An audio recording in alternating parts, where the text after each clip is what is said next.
Actuel Media kɔfɛ Mali Acti o fɛnɛ bɛ yan nɔ. Donc mɔgɔ o maa bɛ k'an lajɛ nin wagati in na an bɛ aw fo dante foli min na fo ka taa se maa minnu bɛ k'an filɛ kati 24 yɛrɛ sanfɛ an bɛ aw fo YouTube sanfɛ ka na Facebook kan an bɛ aw bɛɛ lajɛlen fo dante foli min na.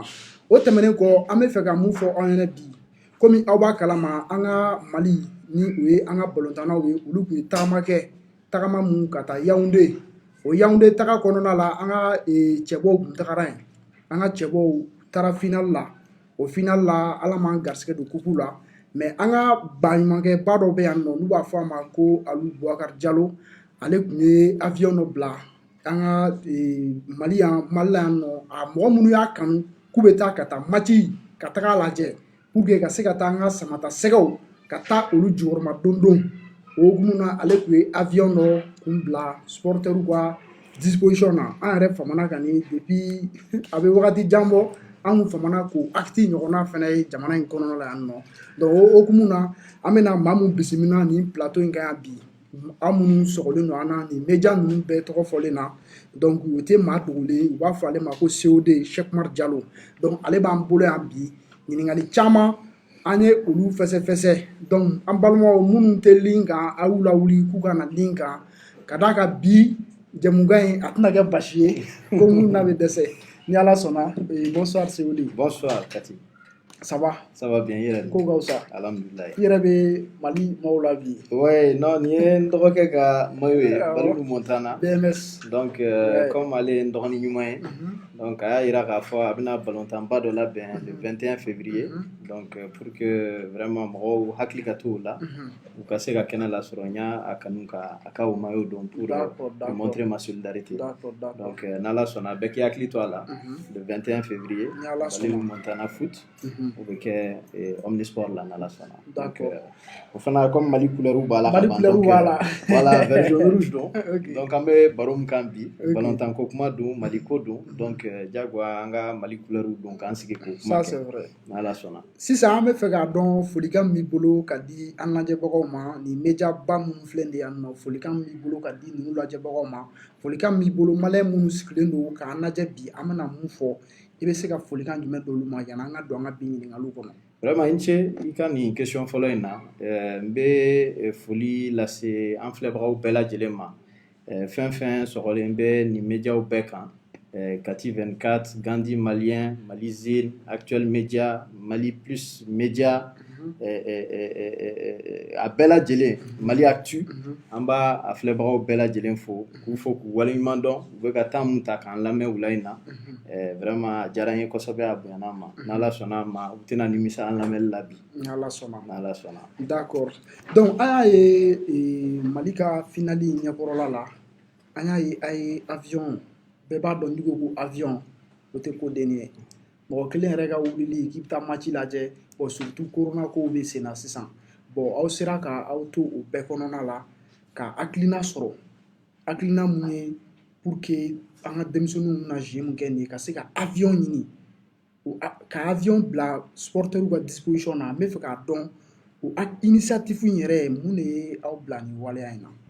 Bon vraiment yanni n ka don question jaabili la a ka kan a kɛra structure mun tɔgɔ la n ka o ɲɛfɔ dɔɔnin i y'a fɔ cogo min na an ka fondation président n'o ye Alu Boubacar Diallo ye ale ye fondation dɔ de sigi sen kan n'u b'a fɔ a ma Maliba nin ye a san damadɔ ye yanni a tun ka yɛlɛma ka kɛ fondation ye a yɛrɛ tun ɲɛsinen bɛ dɛmɛ caman kɛli ye maliyɛnw ye jamana kɔnɔ ani jamana kɔ kan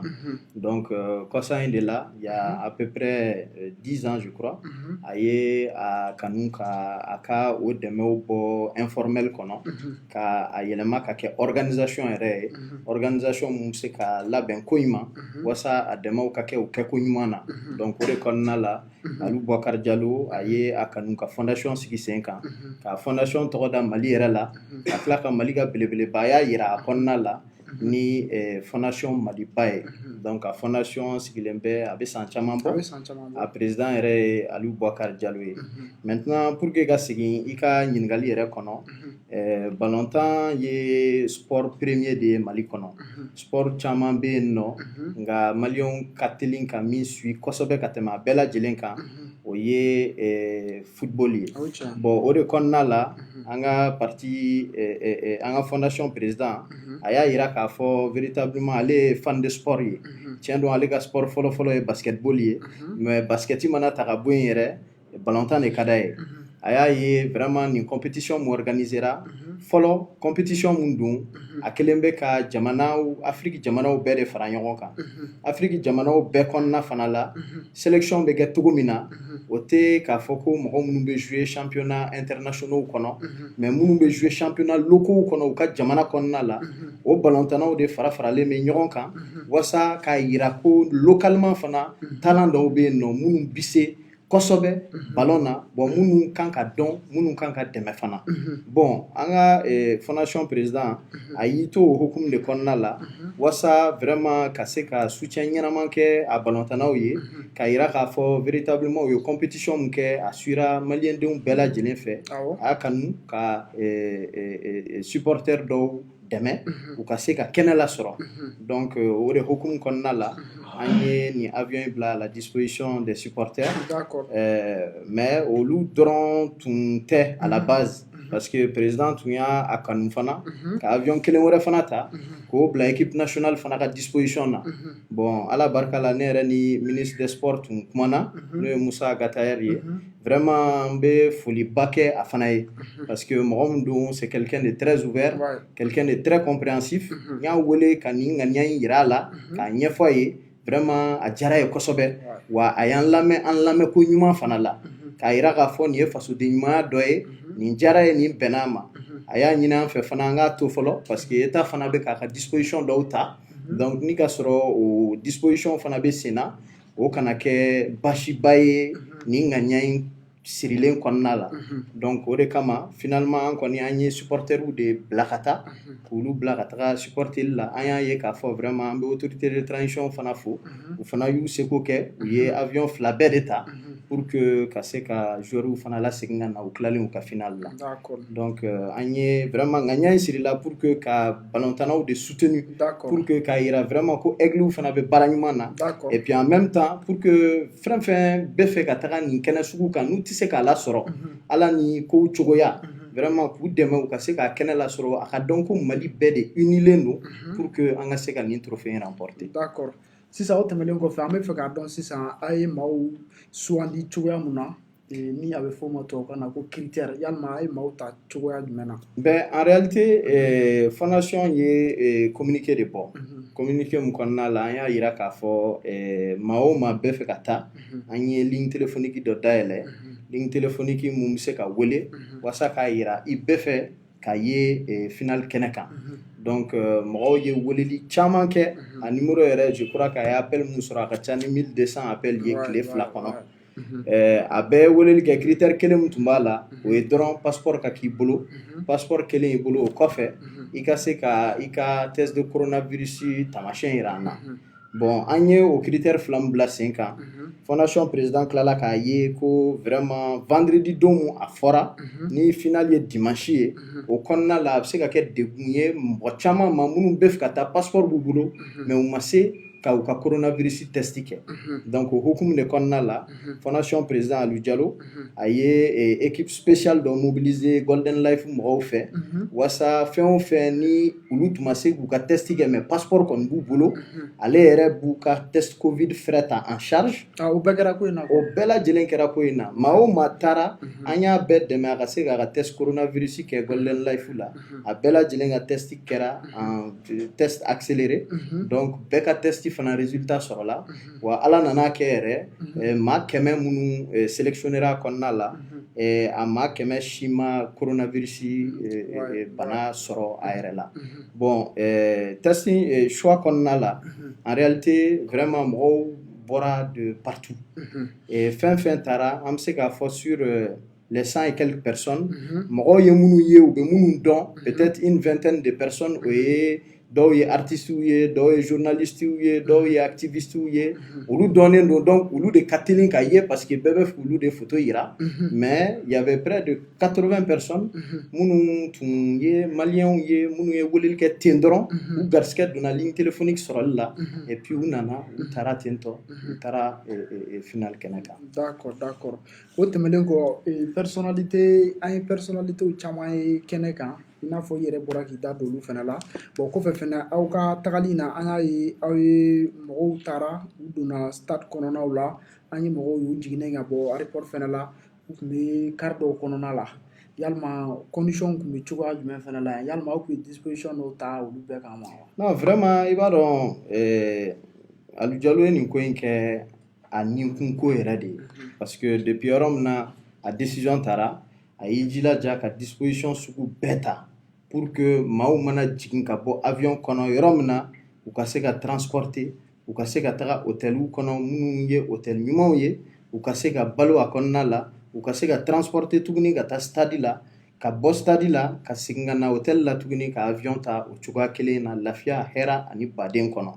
donc fɛn o fɛn fana taara stade la tikaw taara o bɛɛ ye mais mɔgɔw tɛ min dɔn fana u ka faamuya la mɔgɔ 100 dɔrɔn de taara nin ko in kun kɔrɔ mais président yɛrɛ Douala fana kaw caman tun bɛ yen nɔ minnu tun bɛ fɛ ka taga Yaoundé parce que Douala ni Yaoundé fana cɛ distance bɛ yen nɔ donc fondation mɔgɔ 400 jate u ye dɛmɛ lase olu fana ma Douala yan fan fɛ pour que u ka se ka nin bɛɛ lajɛlen près de 500 personnes o de dɛmɛna pour que u ka se ka taa aigle soutenir parce que vraiment on tenait vraiment à ce que les aigles gagnent et vraiment je crois que c'est le lieu pour féliciter parce que u ye baara mun kɛ a kɛra bɛɛ ɲɛna u jouera yɛrɛ de fo ka fɔ k'u jouera u y'u seko n'u damayira kɛ vraiment ministre des sports yɛrɛ y'a fɔ cogo min na u sera fo compétition laban na olu ta in kɔfɛ match wɛrɛ tun tɛ yen nɔ donc o b'a yira ko vraiment u taara jusqu'au bout de la compétition et joueurs encadrement fédération a bɛɛ lajɛlen kan ka féliciter ka u bɛɛ fo k'u waleɲuman dɔn ka tila ka maliyɛnw fana fo l'association des supporters des aigles du Mali olu fana caman b'an taara u caman ba sɔrɔ yen nɔ o y'a sɔrɔ olu sera an bɛɛ ɲɛ yen nɔ yɛrɛ donc vraiment maliyɛnw bɛɛ de tun kɛra kelen ye ka taga nin ko in kɔnɔ donc fondation vraiment a tun bɛ fɛ k'i jɔyɔrɔ fin nin ko in na pour que tout soit dans les meilleures conditions. D'accord. O kɔfɛ fɛnɛ an i bɔra sisan ka avion bila mɔgɔw ka disposition na bon minnu yɛrɛ fɛnɛ bɛ Cameroun kɔnɔna la nɔ ni olu ni yɔrɔ in ka jan ɲɔgɔn na Yaoundé ka jan ka se ka car fɛnɛ bila u ka disposition na u ka taa ni minnu wari don ko ni fɛnw fɛnɛ ye bon est ce que ni mɔgɔ min fɛnɛ ko a ye avion ta sisan mɔgɔw ka taa Mali supporter ko o tun bɛ se k'aw tun bɛ se k'o don fɛn wɛrɛ fɛnɛ la jamana in kɔnɔ yan yalima i bɛ se ka mun fɔ o la a ka fondation yɛrɛ fɛnɛ ka baaraw kɔnɔna la. Vraiment n y'o kuma in mɛn a kuma in a ye nayɛlɛ de parce que mɔgɔ n'i tɛ fɛn min dɔn effectivement i bɛ se k'a fɔ k'i bɛ commentaire kɛ a la k'a ɲini a tun ka don ko wɛrɛ la mais n bɛ fɛ k'an lamɛnbagaw bɛɛ la kunnafoni u k'a dɔn k'a fɔ vraiment u y'a laɲini a tun k'a don fɛn o fɛn da fɛ u k'a bila u kunna fondation Maliba delila ka fɛn dɔ kɛ o bɛɛ kɔnɔ fondation Maliba depuis a créera fo bi an bɛ se k'a fɔ nin y'a san 30 ye depuis yanni fondation yɛrɛ ka créer n y'a f'i ye n ko olu tun bɛ kow kɛ mais a tun tɛ fondation cadre kɔnɔna la a sera ka taa ni mɔgɔ 1000 jate de ye Makan o tɛmɛnen kɔ ka bɔ yen nɔ a ye so hakɛ mun jɔ k'a di yatimɛw ma a ka ca ni so 100 ye o tɛmɛnen kɔ ka bɔ yen nɔ san o san a bɛ maa mun ta bourse la u ka taa kalan kɛ Maroc Tunisie Algérie Mali yɛrɛ kɔnɔna la ani Afrique yɛrɛ kɔ kan a ka ca ni mɔgɔ 30 ye san o san bon dɔw fana ko a tun kan ka dɔn santé cadre kɔnɔna la fondation Maliba depuis a créera hakili la bɛɛ bɔra ka indi CESCOM jɔli cérémonie kalama CESCOM mun jɔra fondation cadre kɔnɔna la ka ca ni CESCOM 3 ye k'a bɛɛ jɔ k'a bɛɛ équipé o tɛmɛnen kɔ ka bɔ yen Covid 19 opération cadre kɔnɔ fondation Maliba hakili la aw yɛrɛ taara dɔ couverture la hôpital Gabriel Touré la hôpital Point G la hôpital quartier Mali CCRF la an bɛ k'an labɛn ka taga région fana hôpitaliw kɔnɔ ka taa masques di ka taga gel hydroalcoolique di ka taga safinɛjiw di ka taga eau de javel fana di mɔgɔw ma wasa ka personnel sanitaire kisi kosɛbɛ banajugu in ma mais o dɔrɔn tɛ fondation Maliba depuis a créera fo bi a ka campagne de forage cadre kɔnɔna la 6 mois kɔnɔ forage 130 de kɛra a kɛra entre le cercle de Kayi, cercle de Sikasso, cercle de Ségou, cercle de Dioïla, cercle de Koulikoro, cercle de Nara, cercle de Nioro. Bamako district kɔnɔna la an ye fila inauguré Daoudabougou ni Sabalibougou kalo tɛmɛnen kɔnɔna la déplacé minnu installé len filɛ nin ye Ɲamana an ye forage kelen kɛ olu fana ye wasa u ka se ka ji lasɔrɔ nɔgɔya la Yoroso fana dɔ bɛ kɛla bi yɛrɛ an bɛ kuma la yɔrɔ min na donc fondation de bɛ ka nin bɛɛ fondation de bɛ nin bɛɛ kɛla fondation de bɛ nin bɛɛ kɛla mɔgɔw fana minnu bɛ ye kayikaw ye olu fana bɛ se ka a sɛbɛntiya awɔ hakili la an ye a image dɔw di aw ma ni olu sera ka passer an ka émission kɔnɔ olu o bɛ diya an ye kosɛbɛ Kayi dugu kɔnɔna président ye a layidu de ta maire ye ani kayikaw ye ko ni ala sɔnna a ma Rio bɛ Kayi kɔnɔna la k'a bɛ pavé da bɛɛ lajɛlen kɔnɔna la a y'a daminɛ Legal Segu a tɛmɛna Liberté kan a bɛ nin ɲɛsin Plateau Kaso ani Kayindi sugu dɔ fana bɛ yen nɔ n'u b'a fɔ ko jɔ sugu a y'o fana bɛɛ lajɛlen pavé ka tila ka sugulamɔgɔw a bɛ k'u dɛmɛ sisan nɔ u ka se ka ga ɲɛnama jɔ ga min tɛ kɛ sababu ye k'o pavé kelen tiɲɛ donc vraiment fondation Maliba maaw hakili la a ma fɛn o fɛn mun kɛ ou bien a tun ka kan ka a ka nin dɛmɛ don sira wɛrɛ mun fɛ u k'a dɔn k'a fɔ en réalité fondation Maliba sera nin bɛɛ ma fondation Maliba président yɛrɛ Alu Boubacar Diallo n bɛna kabako kuma de fɔ aw ye sisan dɛ mais tiɲɛ de don farafin kalo a araba o araba fɔlɔ a araba o araba laban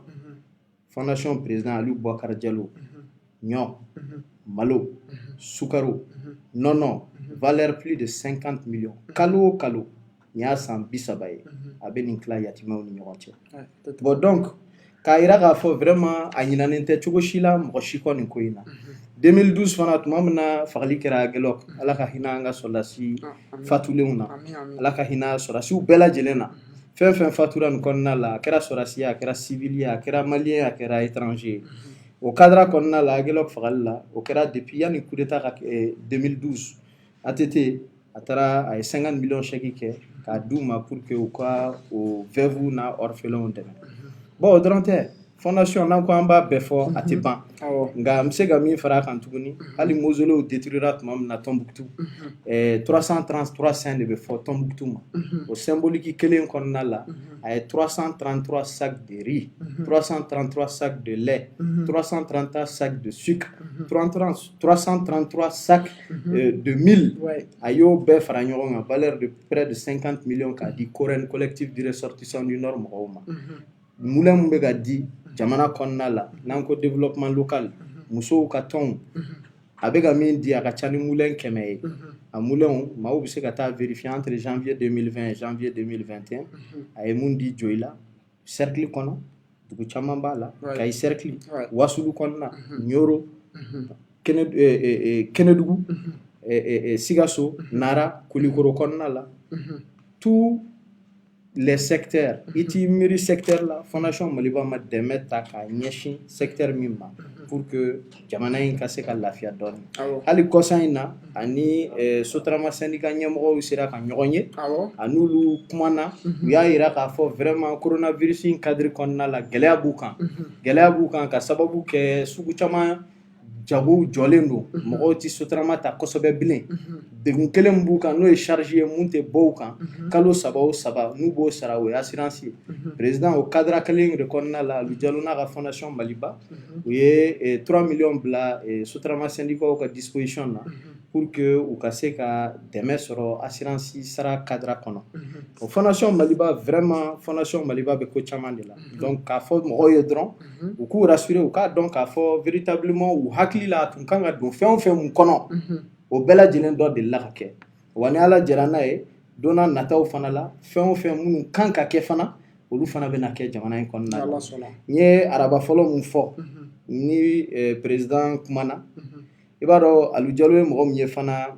tuma caman n'a ye min kɛ ni kinibolo ye a tɛ fɛ numan bolo ka bɔ a kalama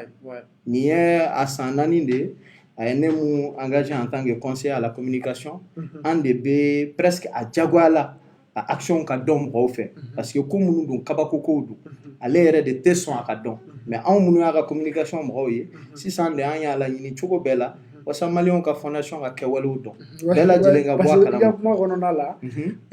parce que hali an ye avion dili an ye mɔgɔ dɔw fɛnɛ ka kumaw ye olu y'a kɛ ko yalima k'ese k'aw tɛ fɛ ka nin ko in kɛ campagne ko de fana ya. Campagne ko tɛ n ye min f'i ye nin y'a san 30 de an bɛ tan tɔ fondation Maliba ni Alu Jalo wallahi an bɛ nin ko in de kɔnɔ depuis plus de 30 ans hali sugu minnu jenina kɔsan in na nara yen nɔ sugu a ye 10 millions lase yenkaw ma Kayi sugu jeninen a ye 13 millions di yenkaw ma Bamakɔ sugu fana a y'a ka bolomadɛmɛ lase yen nɔ forum régional mun kɛra Kayi n'o développement local cadre kɔnɔna la conseil régional tun ye forum régional sur le développement de Kayi organisé étude de faisabilité mun tun kan ka kɛ pour que ka se ka projet kura dɔw lancer Kayi région kɔnɔ a ye 100 millions de di forum régional de Kayi mɔgɔw ma forum régional de Segu tilala ka organiser o wagati kelen de kɔnɔna la au forum régional de Segu fana kɔnɔna la a y'a ka bolomadɛmɛ lase donc c'est pour dire que en réalité vraiment ni mɔgɔ ye fɛn o fɛn mun ye ko Alu Jalo ni fondation Maliba bɛ ka kɛ a bɛ fɔ de dɔrɔn alhamdulilayi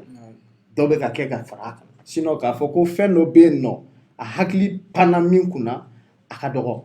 hadamaden don dɛ a bɛ se ka ɲina fɛn dɔw kɔ an de bɛ se ka na se an ma ka projet dɔw fɔ a ye ka initiative dɔw fɔ a ye ka gɛlɛya dɔw ɲɛfɔ a ye a k'i ɲɛsin minnu ma mais sinon depuis plus de 30 ans vraiment c'est un des hommes qui est en train de faire en sorte ka vraiment gɛlɛya wuli ka bɔ maliyɛnw kan ni a ka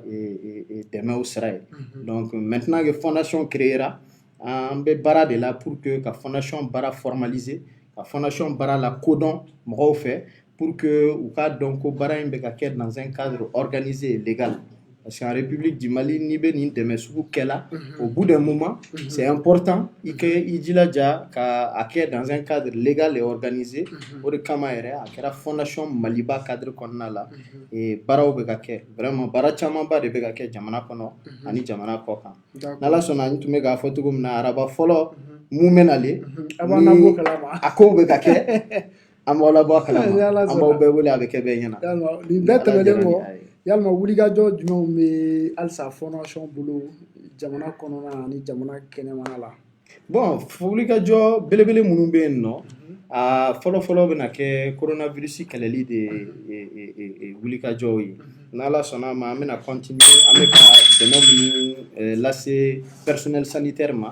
k'a ɲini halisa o dɛmɛw ka se ka multiplier parce que coronavirus bana min bɛ diɲɛ kɔnɔ bi-bi in na a bana in véritablement ko don ko mun kan ka kɛlɛ kosɛbɛ donc an bɛna continuer ka masques ni gel hydroalcoolique ni safinɛw ni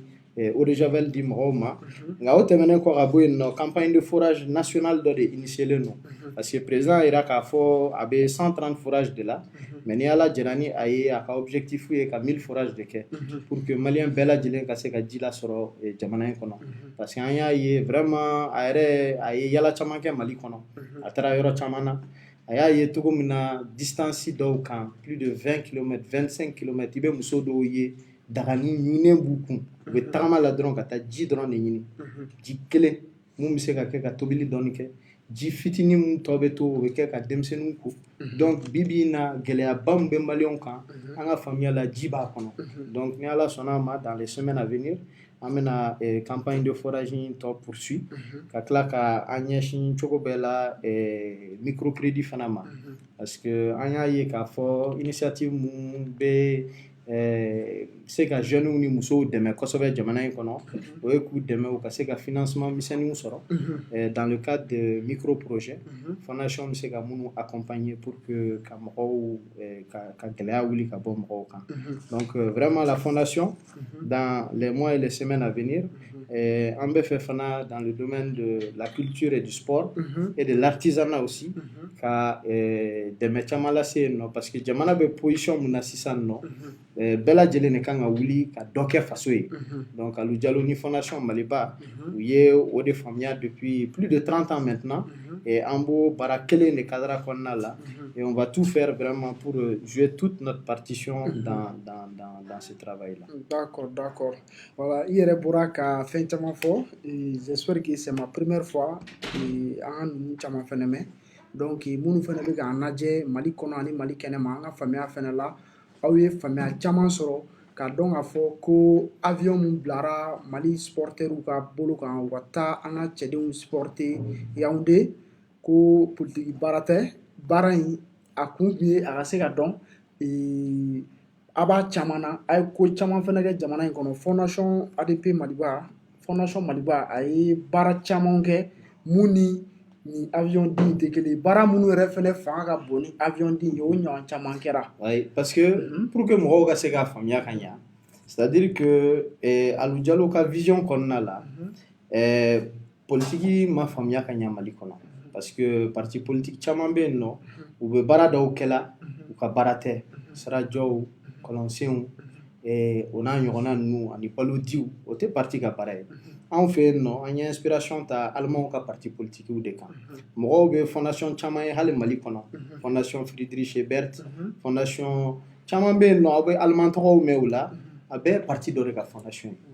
mais o de kɔnɔna la fɛnw bɛ bɔ ɲɔgɔn na fɛn min ye aide sociale humanitaire o n'a ɲɔgɔnnaw ye olu kan ka kɛ fondation de cadre kɔnɔna la mais min ye travail politique ye o ye ko wɛrɛ de ye donc bi in na mɔgɔw k'a faamu k'a fɔ fondation bɛ fɛn o fɛn kɛla a b'a kɛla Ala de kama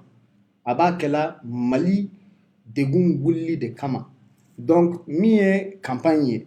an kɔni an bɛ se ka min fɔ k'o diya bɛɛ lajɛlen ma o tɛ dɔwɛrɛ bi in na kɔni ni fondation taara k'a bila kɛrɛfɛ ADP Maliba tɔndenw kɔni bɛɛ ka wulikajɔ la o kɔni o jɛlen don an b'o wulikajɔw la cogo min na c'est que an bɛ k'an ka conférence nationale de magɛn ni conférence nationale kɔni sera ayiwa bɛɛ kɔni kan ka dɔn k'a fɔ tɔnden tɛ an ka parti kɔnɔ min tɛgɛ bɛ ɲɛsin maa wɛrɛ ma ni Alu Jalo tɛ o ka kan ka candidat o kɔni o jɛlen don mais min ye campagne de ye mɔgɔw ma campagne ye fɔlɔ dɛ campagne daminɛna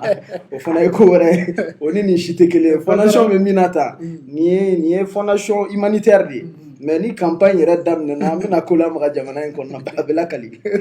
yani Bazara ka sɔrɔ ka kɛ ta la Ala k'a ko nɔgɔya j'espère que faamuyali caman sɔrɔla o la parce que i bɔra ka éclaircissement min kɛ sisan nɔ k'a jira k'a fɔ dɔn minnu bɛ ka kɛ parce que an bɛ dɔn caman ye i b'a mɛn ko parti de y'a kɛ mais k'a fɔ ko fondation dɔw bɛ yen parti y'o fana créer o bɛ kɛrɛfɛ u fana bɛ wuli k'i ɲɛsin nin ko ninnu fana ma j'espère que mɔgɔw y'o yɔrɔ fana faamuya kosɛbɛ an ma dan fondation dɔrɔn créer fana ma dɛ an fɛ yen nɔ an ye école fana créer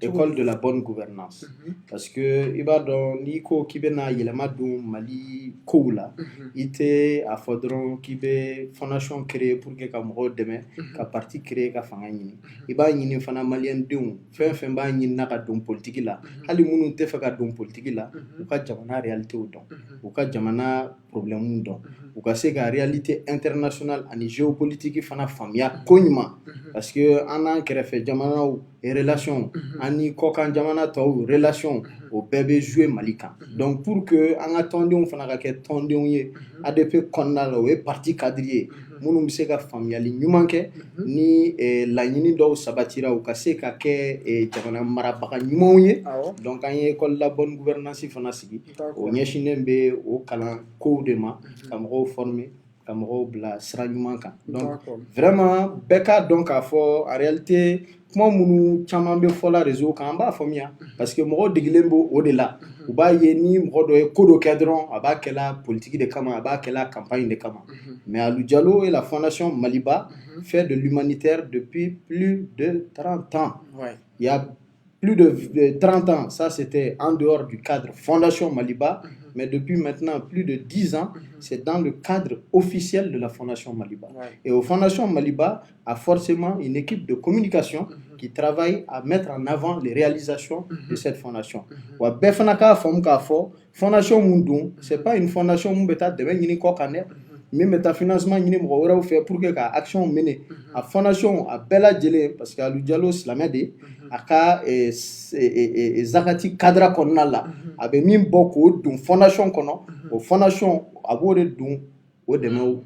kɛli la donc ce n'est pas une fondation mise en place pour aller chercher de l'aide à l'étranger et financer des projets, c'est la fondation qui fait les réalisations personnelles de Alu Jalo dans les pays, partout dans les pays, ani jamana kɔkan. Donc an b'o o baaraw de la, wa ni Ala sɔnna a ma an bɛ continuer o baara kelenw fɛ. Dɔw bɛna faamuya, dɔw fana tɛna faamuya, dɔw fana tɛ fɛ k'a faamuya, mais ni Ala jɛra ni a ye tagalen ɲɛfɛ bɛɛ lajɛlen bɛna faamuyali sɔrɔ ko in na. Donc fondation vraiment c'est de l'humanitaire. Ça n'a rien à voir avec la politique. D'accord, au Famiara. Donc, comment kuma la, ni mu bolo ka fɔ. Vraiment, kuma ti dɔwɛrɛ ka foliba lase malien bɛɛ lajɛlen ma. U bɛɛ fo ka u waleɲuman dɔn. U k'a dɔn k'a fɔ par exemple minnu sera ka voyage la sɔrɔ. Vraiment foli belebeleba a tigilamɔgɔw ye. Parce que tile fila kɔnɔna la ka décision ta k'i b'i ci bɛɛ lajɛlen bila ka wuli ka taga i ka aigle supporter o ye fasoden ɲumanya dɔ ye. Donc an b'olu fo kosɛbɛ k'u waleɲuman dɔn ka tila ka maliyɛnw bɛɛ lajɛlen fo k'a laɲini gɛlɛya ni degun bɛ jamana kan Ala ka gɛlɛya wuli ka bɔ Mali kan ka wuli ka bɔ maliyɛndenw bɛɛ lajɛlen kan k'a laɲini vraiment an bɛ transition fanga mun kɔnɔ Ala k'a kuncɛ ko ɲuman Ala k'a kuncɛ ni élection jɛlen Ala k'a kuncɛ ni fanga jɛlen Ala k'a fanga kuraw bɛɛ lajɛlen kɛ sababu ɲuman ye Mali ma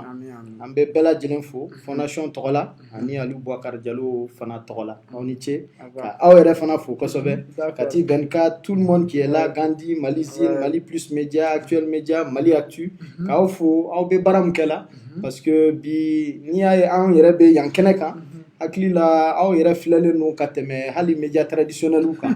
donc vraiment aw bɛ baara min na a yelen don a dɔnnen don an b'aw fo kosɛbɛ k'aw waleɲuman dɔn ka dugawu kɛ vraiment an ka se k'aw ka yan kɛnɛ lasɔrɔ siɲɛ caman vraiment o y'an ka souhait ye et vraiment merci beaucoup encore pour cette tribune merci à tous les téléspectateurs à tous les auditeurs vraiment an b'aw bɛɛ fo k'aw waleɲuman dɔn merci beaucoup. D'accord foli diyara an ye an yɛrɛ fɛnɛ b'i fo ka président fo ni o ye fondation yɛrɛ président ye ni o ye Ali Boubacar Diallo ye ka d'a kan a ye baɲuman min kɛ ni ka avion ta ka taa an ka aigle ka taga olu jukɔrɔma don an ma a fo o wale la halisa maa minnu yɛrɛ fɛnɛ bɛ Cameroun kɔnɔna la n'u tun tɛ se ka se finale in kɛnɛ kan ka tila ka moyens bila u ka disposition na plus de 400 personnes pour que olu ka taa an b'a fɔ Ala k'a fɛnɛ sara Ala k'aw fɛnɛ dɛmɛ initiative fɛn fɛn bɛ taa Mali ka faveur la toujours olu ka ta pour que jamana in a bɛ se ka bɔ ɲɔgɔn na cogoya min na jamana a bɛ se ka taa ɲɛ cogoya min na donc an b'aw fo la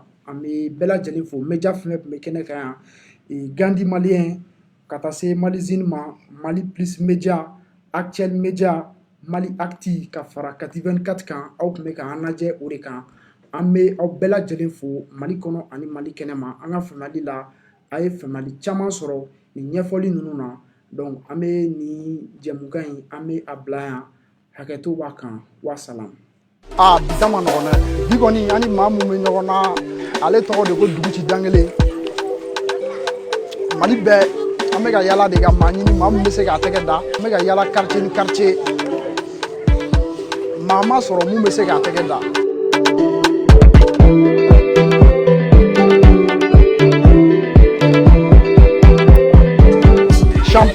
Champion kamale ma nɔgɔn a y'o fɛnɛ tɛgɛ da